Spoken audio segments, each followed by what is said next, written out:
kuva aho naviye muri Gehinomu. Ijoro ryose sinabashije kurya cyangwa nyiramye nsinzire. Buri munsi nabaga ndeba ibyo muri Gehinomu biri imbere yanjye. Iyo nahumiriza kandi nta kindi nareba uretse byo. Amatwi yanjye ntiyashoboraga kuzibanya imiborogo y'abaciriweho iteka nk'uko ibintu bihita kuri televiziyo.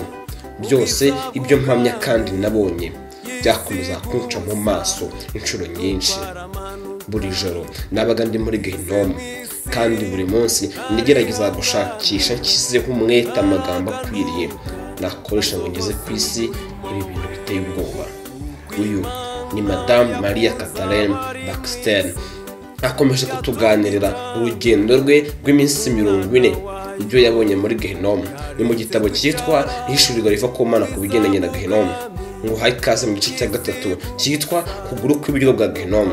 Utarari igice cya mbere ndetse n'icya kabiri, ndakwinginze uri muri description z'iyi video urabona link zikugezayo. Mu gice giheruka twatembera mu kuguru kw'ibumoso kwa Gehinomu, twabonye byinshi bibi biberayo. Uyu munsi reka turebere hamwe ibyo Madamu Maria Kathleen Baxter yabonye mu kuguru kw'ibiryo bwa Gehinomu. Ngo hayi ikaze. Nge ni Almas Tushime. Turakora subscribe byutire kuyikora. Akomeza agira ati, Yesu yongeye kumbonekera aravuga ati, iri joro tujya mu kuguru kw'ibiryo bwo muri Gehinomu. Mwana wanjye, ntutinye kuko ngukunda kandi ndi kumwe nawe. Mu maso h'umwami Yesu hari huzuye agahinda, ariko amaso ye yari yuzuye ubwuzu n'urukundo rwinshi. Nubwo abari muri Gehinomu bari bamaze gucirwaho iteka, namenye ko Yesu akibakunda kandi kazakomeza kubakunda ibihe byose. Yesu yongeye kugira ati, mwana wanjye, Imana Data wa twese yahaye buri muntu wese kwihitiramo kugira ngo dushobore guhitamo kumukorera cyangwa gukorera Satani. Urabona, ntabwo Imana yashyiriyeho Gehinomu abantu bayo. Satani ashuka benshi bamukurikire, ariko umuriro washyiriweho Satani n'abamarayika be. Si icyifuzo cyanjye cyangwa icya Data kugira ngo hagire uzarimbuka. Amarira y'impuhwe yatembaga mu matama ya Yesu. Yongera kuvuga ati, wibuka amagambo yanjye mu minsi iri imbere ubwo nzaba nkwereka Gehinomu. Mfite imbaraga mu isi no mu ijuru. Igihe kimwe uzibwira ko nagusize, nyamara siko bizaba bimeze. Ikindi, imyuka mibi n'imyuka y'abaciriweho iteka izajya tubona, nyamara mu bindi bihe ntituzajya tuboneka. Aho tuzajya hose uzagira amahoro kandi ntuzatinye kunkurikira. Twakomeje kujyana. Nagenderaga hafi ye, inyuma ye ndira. Namaze iminsi myinshi ndira, kandi sinashoboraga kwihungura kubaho kwa Gehinomu kuko byamparaga imbere iteka cyane. Naririraga imbere muri njye, umwuka wanjye wari ufite agahinda kenshi. Ubwo twageze mu kuguru kw'ibiryo bwa Gehinomu, narebye imbere mbona turi mu kayira kumye kandi kahiye. Imiborogo yari yuzuye mu kirere gifite umwuka wanduye, kandi umunuko w'urupfu wari ahantu hose. Rimwe na rimwe umunuko wari mubi cyane kandi ubuza amahoro ku buryo numvaga nshaka kuruka. Hose hari umwijima, uretse umucyo bavuga kuri Kristo no mu myobo yarimo ibibatsi by'umuriro. Ibi byatumaga mbasha kureba hamwe na hamwe ko muri icyo kibaya kugeza aho amaso yanjye yagarukiraga. Uwo mwanya amadayimoni y'ubwoko bwose yagendaga ducaho. Utudayimoni duto twahitaga tutumokera kuducaho. Imyuka y'abadayimoni y'imimerere n'imiterere y'ubwoko bwose yaravuganaga ahangaha. Hirya imbere yacu umudayimoni munini yari hatanga amabwiriza y'aha amadayimoni mato. Twarahagaze turumva. Nuko Yesu aravuga ati, hari n'ikindi gitero cy'imbaraga mbi kitagaragara tutabona hano. Ni amadayimoni y'imyuka mibi y'uburwayi. Umudayimoni munini yabwira utudayimoni duto ati, nimugende mukore ibintu bibi byinshi, musenye amago kandi mwangize imiryango, mushuka abakristo b'intege nke, muyobye kandi mwoshye aho mushoboye bose. Ingororano zanyu muzazibona mugarutse. Dayimoni akomeza agira ati, mwibuka ariko ko mugomba kwitondera abemeye by'ukuri Yesu Kristo nk'umukiza wabo. Bafite imbaraga zo kubirukana. Nimugende nonaha muzenguruka isi yose. Mfite abandi bamaze kugerayo kandi nzohereza n'abandi. Mwibuke ko turi abagaragu b'ibikomangoma cy'umwijima n'imbaraga zo mu kirere. mwibuke ko turi abagaragu b'igikomangoma cy'umwijima n'imbaraga zo mu kirere. Avuze atyo imyuka yatangiye kwiruka isohoka izamuka iva muri Gehinomu. Inzugi zo mu kuguru no mu muriro utazima zakingutse vuba zibonera zirekera zemerere amadayimoni gusohoka. Amadayimoni amwe yaciye muri ka kayira ko hagati y'umusozi gafunganye, ariko natwe twaciyemo tuza aho hasi. Ndagerageza kubasobanurira uko imwe mu myuka mibi yasaga. Uwo wavugaga wari munini cyane ku buryo wajyaga kungana n'ikirura, idubu rinini kiboneka mu majyaruguru yo mu misozi yo muri Amerika. Wari ufite ibara ry'ibihogo n'umutwe munini cyane, wari wuzuye ubwoya. Amaso yari kure mu gahanga kandi wari wuzuye ubwoya. Amaboko yari yuzuye ubwoya kandi anagana ku mpande zayo. Amenyo yari asongoye cyane ari mu busagwe yasukuye mu musatsi yari mu maso. Akandi kadayimoni kari gato na sekibondo, kari gafite amaboko maremare cyane n'ubwoya ahantu hose. Ako kadayimoni mu maso hako hari hato cyane kandi hari hafite izuru risongoye. Nta hantu na hamwe ku mubiri wako nashoboye kubona amaso. Nanone undi wari ufite umutwe munini, amatwi manini n'umurizo muremure. Ku ruhande rwawo hari undi mudayimoni, nawo wari munini ungana n'ifarashi kandi wari ufite uruhu runyerera. Kubera ayo madayimoni n'iyo myuka mibi n'umunuko mubi wabivagamo byatumye numva nshaka kuruka. Aho narebaga hose hari amadayimoni n'amashitani. Yesu yambwiye ko manini cyane muri yo yahabwaga amabwiriza na Satani ubwe. Njye na Yesu twakomeje guca muri ako kayira, turamanuka tugera ku wundi mwobo. Kubera uburibwe amajwi atazibagirana yumvikanaga hose ataka n'agahinda kenshi. Umutima naribajije umwami wanjye n'iki gikurikiraho. Twakomeje kugenda tugana imbere yacu, duca kuri imwe mu myuka mibi iratwirengagiza. Tuhagarara ku wundi mwobo w'umuriro n'amazuba. Muri uwo mwobo harimo umugabo w'urubavu ruto. Muri uwo mwobo harimo umugabo w'urubavu runini. Numvise avuga ubutumwa bwiza. Byarantangaje, ndeba Yesu ngampa igisubizo kuko iteka yamenyaga icyo ntekereza. Yesu aravuga ati, ubwo uyu mugabo yari ku isi yari umuvugabutumwa bwiza, ndetse igihe kimwe yavugaga ubutumwa bw'ukuri kandi akankorera. Inyuma y'ayo magambo ya Yesu natangajwe n'icyo uwo mugabo yakoraga muri Gehinomu. Yari afite nka metero 2 z'uburebure kandi igikanka cye cyari gifite ibara ry'ikijuju risa n'iry'ibuye riba ku gituro. Ibice bimwe by'imyenda ye byaranaganaga. Natangajwe n'uko ibibatsi by'umuriro byasize uduce tw'udushangwe tw'imyenda ye ntibitwike yose. Umubiri washyaga unagana kandi igihanga cye kigurumana cyasaga nkaho kirimo gushya. Muri we havugamo umunuko mubi uteye ubwoba. Naritegereje mbona uwo mugabo arambura ibiganza bye nkaho bifashe igitabo, nuko atangira gusoma ibyanditswe mu gitabo mu by'ukuri atari afite. Nongeye kwibuka ko Yesu yavuze ati, muri Gehinomu uba ufite imyumvire yawe yose ndetse ikabikora kurushaho. Urugero, kumva, kureba, kunukirwa n'ibindi. Uwo mugabo yasomye ibyanditswe byungikiranya, numvaga ari byiza. Yesu yaramubwiye ati, amahoro, tuza. Ako kanya wa mugabo yerekeye kuvuga ahindukira buhoro buhoro areba Yesu. Nabonye umwuka w'uwo mugabo uri mu ishusho y'igikanka cye. Yabwiye umwami Yesu ati, mwami, ubu niteguye kugenda nkabwiriza ibyerekeye aha hantu. Noneho nzagenda mbwiriza abantu kuri. Nzi neza ko nkiri ku isi ntari nzi ko Gehinomu ibaho. Nta nubwo nemeraga ko uzagaruka ubwa kabiri. Ibyo abantu bishakiraga kumva nibyo nababwiraga. Nemeranywaga n'ibyo abantu bo mu itorero ryanjye bashakaga kumva, kandi nzi neza ko atari ukuri.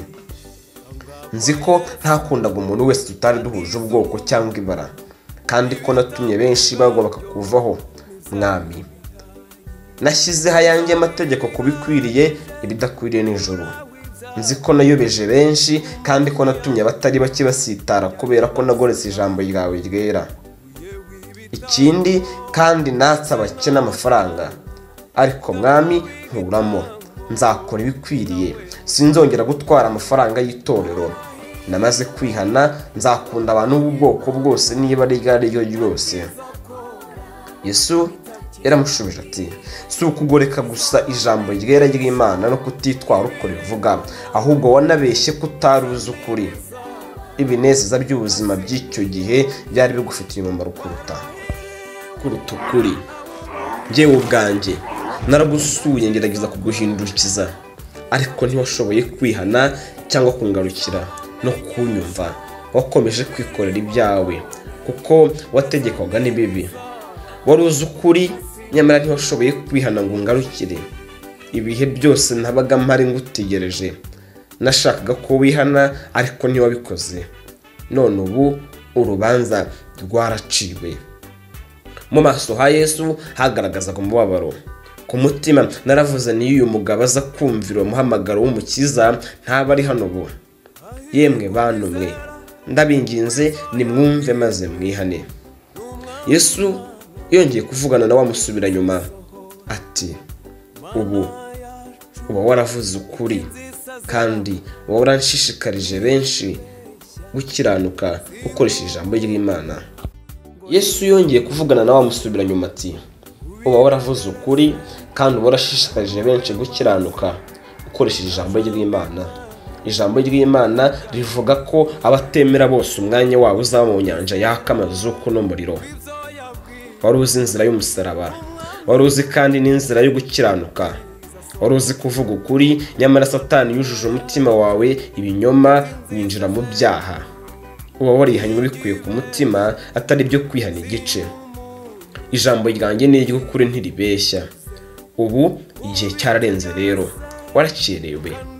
Avuze atyo uwo mugabo yazungurije Yesu urutoki aramuvuma. N'agahinda kenshi njye na Yesu twaragiye tugera ku mwobo ukurikiyeho. Wa muvugabutumwa wasubiye inyuma yari akirakariye Yesu akimutuka. Ubwo twashaka ku myobo y'umuriro, ibiganza by'abazimiye byagerageza gukora kuri Yesu, n'amajwi yabo akamuhamagara yinginga amusaba imbabazi. Amagufwa y'ibiganza byabo kimwe n'amaboko yabo byari byarahiye, yari byarabaye umukara uvanze n'ikijuju kubera gushya. Nta mubiri muzima cyangwa amaraso bagiraga, nta byo mu nda by'imbere bari bafite. Urupfu, nta mubiri muzima cyangwa amaraso bagiraga, nta byo mu nda by'imbere bagiraga, bari urupfu n'abapfu gusa. Mu mutima wanjye narariraga, yewe wasiwe, ihane, nutihana uzaza hano. Rekeraho wihane utarakirirwa. Twageze ku wundi mwobo, numvise abawurimo bose mbababariye, kandi banteye agahinda kenshi ku buryo nacitse intege mu mutima hose. Numvise naniwe guhagarara, mpinda umushyitsi n'ishavu, natabaje umwami ni Yesu, ndumva mbabarira mu mutima wanjye. Yesu, ndumva mbabara mu mutima wanjye. Mu mwobo imbere ijwi ry'umugore ryavugishije Yesu. Yarahagaze mu byatsi by'umuriro kandi byari mutwikiriye umubiri wose. Amagufwa ye yari yuzuyeho inyo, umubiri wapfuye. Ibibatsi by'umuriro birushaho kugurumana bimuzengurutse. Yazamuye ibiganza abyerekeza kuri Yesu arataka ati, mwami Mana, mvana hano, ndaguha umutima wanjye ubu noneho ahangaha.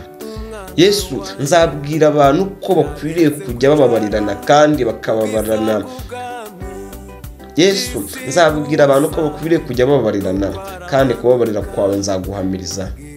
Ndakwinginze mbabarira nkuremo. Yesu yaramubwiye ati, ijambo ryanjye ni iry'ukuri kandi rivuga neza ryeruye ko abantu bose bagomba kwihana bakava mu byaha byabo, bakansaba kuza mu bugingo bwabo niba bifuza kutaza aha hantu. Mu maraso yanjye niho haboneka kubabarirwa ibyaha, kandi ni umwizerwa simbera, nzababarira abazaza aho ndi bose, sinzabatererana, sinzabirukana. Yarahindukiye areba wa mugore aramubwira ati, iyo uza kunyumvira ukihana ukaza aho ndi, mba narakubabariye. Wa mugore aramubaza ati, mwami, nta nzira iyo ari yo yose nabona kugira ngo mve hano? Wa mugore aramubaza ati, mwami, nta nzira iyo ari yo yose nabona kugira ngo mve hano? Yesu amusubizanya ubwuzu ati, mugore, wahawe amahirwe menshi yo kwihana, ariko unangiwe umutima. Ikindi kandi wari uzi ko ijambo ryanjye rivuga ko bamaraya bose umwanya wabo uzaba mu nyanja y'umuriro. Yarahindukiye arambwira ati, uyu mugore yakoranye ibyaha n'abagabo benshi, atuma amago menshi asenyuka, nyamara ibyo byose ntibyamubujije gukomeza kumukunda. Yarahindukiye arambwira ati, uyu mugore yakoranye ibyaha n'abagabo benshi, atuma amago menshi asenyuka, nyamara ibyo byose ntibyambujije gukomeza kumukunda. Namusanze ntajyanywe no kumucira urubanza, ahubwo muzaniye agakiza. Namwohereje bamwe mu bagaragu banjye benshi ngira ngo abe yakwihana ingeso ze mbi, ariko aranga. Ubwo yari akiri muto naramuhamagaye ariko akomeza gukora ibibi. Yakoze ibibi byinshi, nyamara iyo aza kuza aho ndi mba naramubabariye. Satani yaramwinjiriye nuko agira inzika, yanga kubabarira abandi. Yajyaga gusenga ajyanywe no kwirebera abagabo gusa, yarababonye arabagusha. Iyo aza kuza aho ndi, ibyaha bye biba byarogejwe n'amaraso yanjye. Mu ruhande rumwe yashakaga kunkorera, nyamara ntiwakorera Imana na Satani icyarimwe. Buri muntu agomba guhitamo uwakorera. Tatse ni mwami mpimbaraga zo gukomeza, kubera ko ibibi byo muri Gehinomu byari bitinyishije cyane. Nahindaga umushyitsi guhera ku mutwe kugeza ku birenge. Yesu yambwiye ati, amahoro, tuza. Nongeye gutaka nti, mfasha mwami, Satani nashaka utumenye ukuri kw'ibyo muri Gehinomu. Mu byo natekerezaga byose no mu nzozi zanjye sinigeze niyumvisha ko muri Gehinomu hameze uko. Ariko Yesu mukundwa, ibi bizashira ryari koko? Yesu yaransubije ati, mwana wanjye, data wenyine niwe uzi neza igihe n'iherezo ry'ibi bintu rizabera. Yesu yaransubije ati, mwana wanjye, data wenyine niwe uzi neza igihe iherezo rizabera. Nuko yongera kumbwira ati, gira amahoro n'ituze. Nongera numva ngize imbaraga. Njye nawe twagiye duca muri iyo myobo. Numvaga nshaka gukurura buri muntu wese ngo muvane mu muriro, mwihutishe mutereka ku birenge bya Yesu. Naririye cyane imbere mu mutima, ndavuga nti sinshaka ko abana banjye bazaza ahantu na rimwe. Naririye cyane mu mutima, ndavuga nti sinshaka ko abana banjye bazaza ahantu na rimwe. Kera kabaye, Yesu arahindukira ambwira n'ituze ryinshi ati, mwana wanjye, ubu noneho aha turajyana iwawe mu rugo, ejo n'ijoro tuzagaruka muri iki gice cyo muri Gehinomu. Ngeze mu rugo nakomeje kurira cyane. Ku manywa nirirwaga ndeba ibibi biteye ubwoba by'abantu bose bariyo. Buri muntu wese twahuraga namutekerezaga ibyaho. Nababwiraga ububabare bwo muri Gehinomu burenze ukwemera. Mwebwe musome iki gitabo, mwumve iyi nkuru ku murongo w'ukuri. Ndabinginze nkomeje, nimwihane ibyaha byanyu. Hamagara Yesu musabe kugukiza, mutabaza uyu munsi. Ntutegereze ejo, kuko hashobora kutazaba hawe. Igihe kiragucikana vuba. Pfukamisha amavi yawe wezwe, uve mu byaha byawe. Nimugirirane neza kandi mubabarirane ku bwa Yesu. Niba hari umuntu warakariye, mubabarire. Nta mujinya ukwiriye gutuma ujya muri Gehinomu. Mubabarire nk'uko Yesu yakubabariye. Nitugira umutima wihana, Yesu azashobora kuturinda. Niwe uzatuma amaraso yatwezaho ibyaha byose. Kunda abana bawe, kunde n'abaturanyi bawe nk'uko wikunda. Umwami w'amatora aravuga ati, nimwihane mukizwe. Ararekwa ntashira. Mu gice cya 4 tuzatembera mu yindi myobo mu kuguru kw'iburyo bwa Gehinomu. iyi ni channel yitwa Murunga w'ukuri. Dukomeje gusoma igitabo cyitwa Ishurirwa riva ku Mana ku bigendanye na Genome. Kora subscribe niba utarayikora. Shishikariza benshi kumenya iby'iyi nkuru kuko ni ingenzi cyane birihutirwa. Nshuti yanjye, ndakwifuriza kutazajya muri Genome. Amaraso ya Kristo yonyine niyo ashobora kugufasha ibi ngibi. Njye Ndarimanzi Dushime, wakoze cyane.